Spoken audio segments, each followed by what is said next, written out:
There's one thing I can certainly tell you. Your journey of investing in various African stock markets will probably be difficult. It won't be the most interesting experiences, but there's one country where I found this experience to be very seamless and to be almost as easy as ABC, as they say. And this country is Botswana.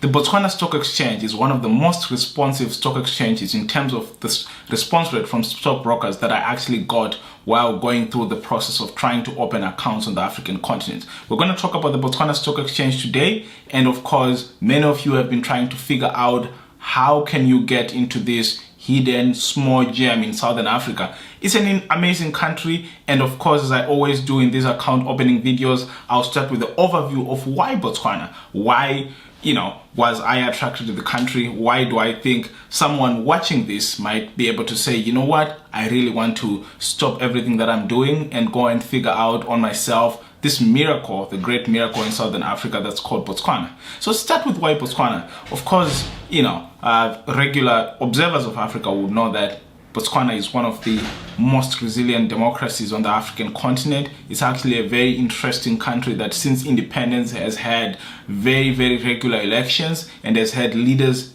coming in after their 2 terms going out. I have not, in any encounter of my reading of Botswanan history, seen any part in which, in their economic and political history where there have been skirmishes that have sort of derailed the economy. The leaders have always put the economy at the forefront, and they have always put the people at the forefront in development. And this is something that you would want in an African market that you're getting into, and something that you would want to look at if you're looking for a long-term investment picture.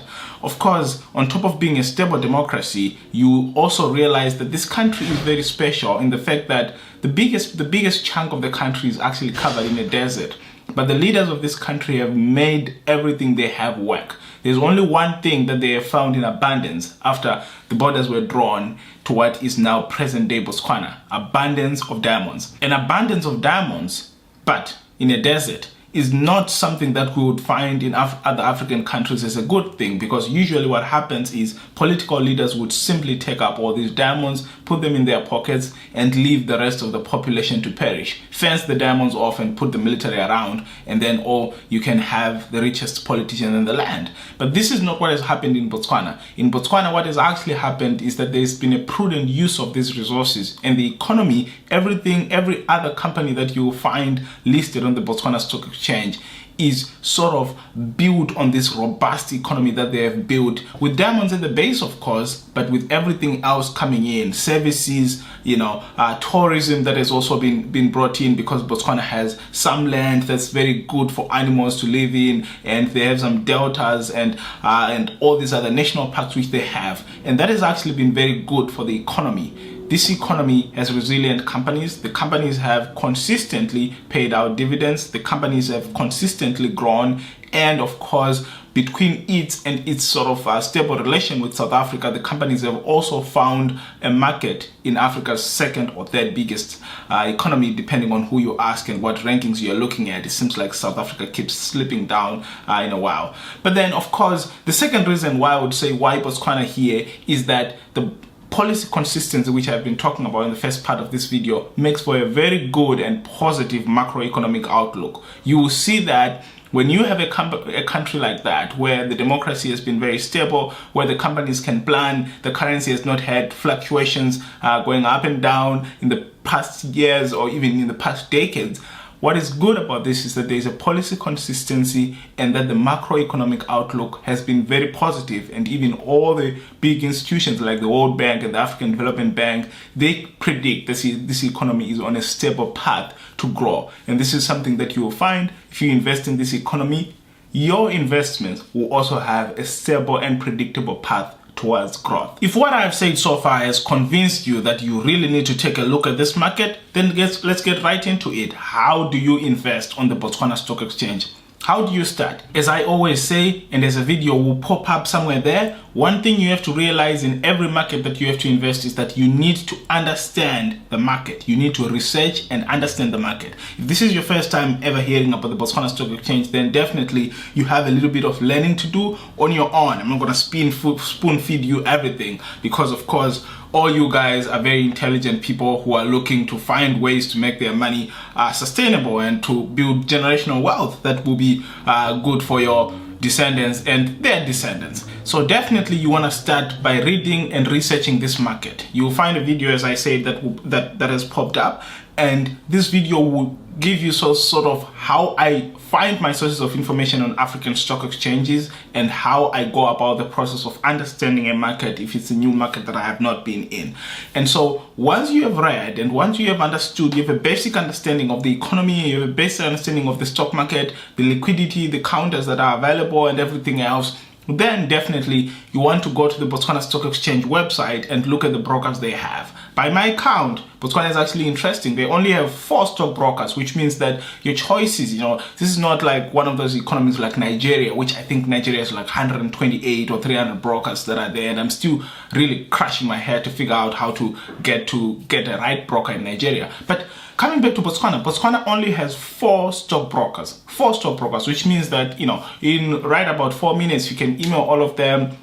You write them, this is my name, this is what I want to invest in your economy, I want to invest whether, you want to start with their ETFs or their funds which they have, which, sort of are conglomerates, maybe like you just want to invest in their tourism ETFs or something like that. You ask them, you say, look, I want to invest in individual securities or I want to invest in funds. How do I go about it? What are the minimum amounts for me to invest? Because, investors need to know this. And then you also ask them, so how do I transfer money to you? And when I get money, whether by selling or by dividends, how is the money transferred to me? That's sort of the general email that you send them at first.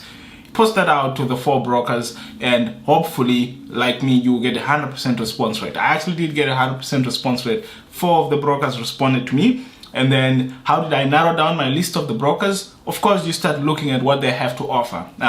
In this case, sort of the website tastes, which I usually do, won't be the most efficient. You just want to go to the 4 brokers, look at the one with the most beautiful website and say, that's the one I'll choose. You ask them, do they offer any research? Because you want to understand as an investor, like, how are the companies behaving? And the more detailed the research is, the better for you, because it will give you a deeper understanding of the companies, especially if you don't actually live in Botswana like myself.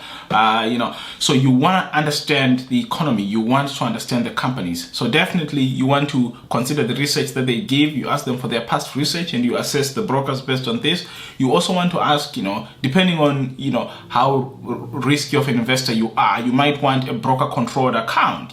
If you really think that, it will take you a lot of time for you to learn about this market and a lot of time for you to understand this market, then definitely you might want to apply for a broker controlled account first, where you just send money and the broker makes the decisions. But definitely before you get to the broker controlled account, then you want to know what the broker has done in the past. Brokers usually have these things that they call their own ratings on their websites. They say, look, we really think Coca-Cola is a buy, or we really think, Choppies Botswana is a buy. If they had said in the past 3 years that Choppies is a buy and Choppies has performed well, then definitely it means that their predictions are right, or they kind of know what they're talking about. But if all their buys have been going down consistently over the past 3 years, then definitely that's probably not the best broker you want to give sort of, your custody to say, look, make the decisions and make it a broker controlled account. So that will also factor into your decision of how you choose your broker in Botswana.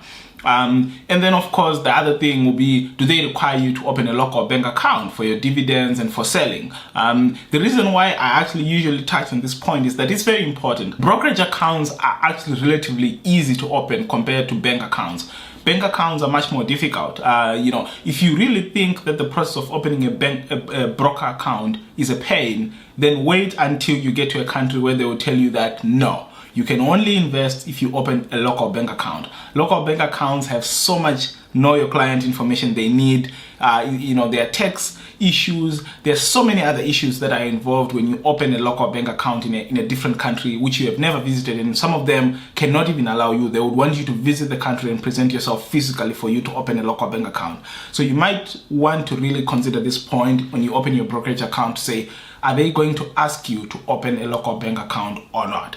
And so now that you have narrowed down the choices, now that you know which broker you want, then we go to the next point, which is the requirements. For the stockbroker that I use, which of course as always I'm gonna link in the comments below, and I'm gonna leave their information in the comments below in case you just wanna straight out contact them and you think they are the best broker, which I think they are. They are really good brokers and they have been very consistent in delivering what they promise in terms of research and everything else on their website and also in emails. So what do they require?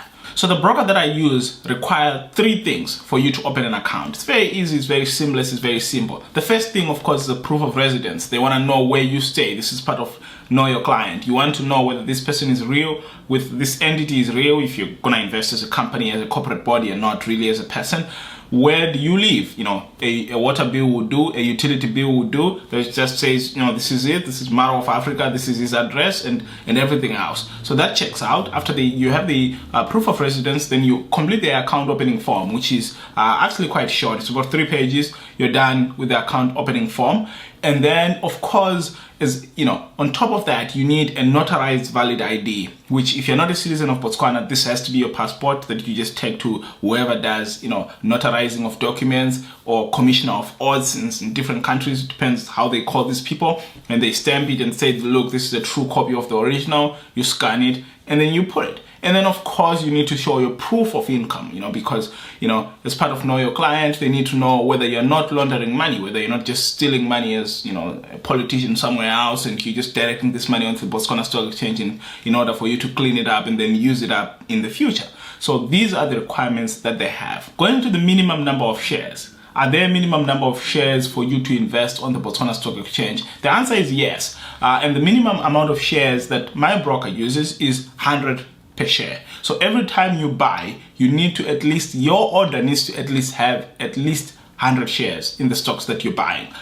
This is only because, I guess the smaller orders will make it really difficult for transfers and everything else. And some brokers might feel that the commission they get from less than 100 shares is not just worth it to put in their time and, to invest in calling up people in the market and figuring out where the stocks that you want are. So definitely this is something you want to consider when you're making your decision as well. You can add it sort of to that point of asking brokers what do they want. You also ask them, is there a minimum to invest? If you're really someone who is starting small and you feel like 100 shares per order would be too high for you, then you might want to consider this decision also and see what the minimum is. Coming to the funding of the account, of course, as you can see, and as I have said in previous videos, the funding of the account, mainly if you don't live in Botswana, has to be done by international wire transfers. This is just the thing that you have to get to accept at this point. If you're going to invest across the African continent, then you now have to get very friendly with international wire transfers, and you now have to get all the SWIFT codes and everything else that deals with international transfers with your bank. When the money comes out eventually, or when you sell eventually, the broker that I use gives you an option to actually just send the money to an international bank account. And this means definitely wherever you are in the world, as long as the bank accounts there can be linked to an international SWIFT system of banking, then definitely your money can be sent to wherever country you are that you are investing from. And this makes it very seamless because using this step, you don't actually have to open a local bank account in Botswana for you to be able to receive your dividends. And then to the communication is very simple. Of course, as I said, Botswana is a very robust economy, and this applies to almost every other country in Africa. You communicate using electronic means, you communicate via email. If really something comes up that you think is urgent, you pick up your phone and you call these guys. They're usually very responsive, they speak in English, and so if you're someone who is from an English speaking region, there shouldn't be any problem in getting on the phone with them. If you're not someone who is from an English speaking region, then you could just stick to emails, and then you type your email in French, it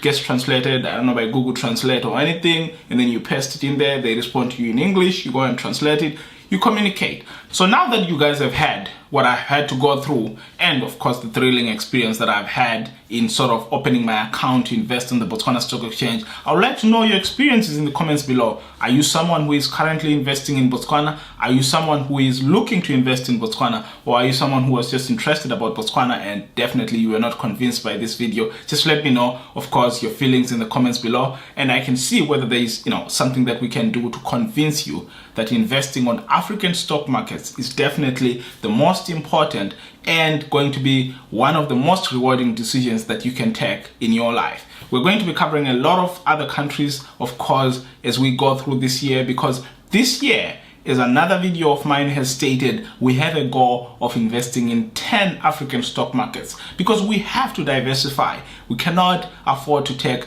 a country-specific risk. We cannot afford to put all our money. No matter how good an economy is, there is always going to be some factors that we can't control. Government policy, a lot of other factors, capital controls can be imposed at any time. So you want to spread out your money all over the African continent. And also the fact that it's really difficult for us to be able to figure out which of the African economies are going to be performing the best. But what I can tell you is that Africa is going to have winners in terms of economies, and it's going to have lots and lots of winners. When you spread out your money on this continent and just wait and sit on it and watch the amazing African companies and the amazing African economic story grow, you are going to realize one day that it was the best decision of your life to start investing on the African continent. And I really hope I'll be there to celebrate with you that day when you discover how great of a decision it is, which start by investing, in this case, on the Botswana Stock Exchange. So definitely let me know what you think in the comments below. And until next time, my name is Maro. See you then.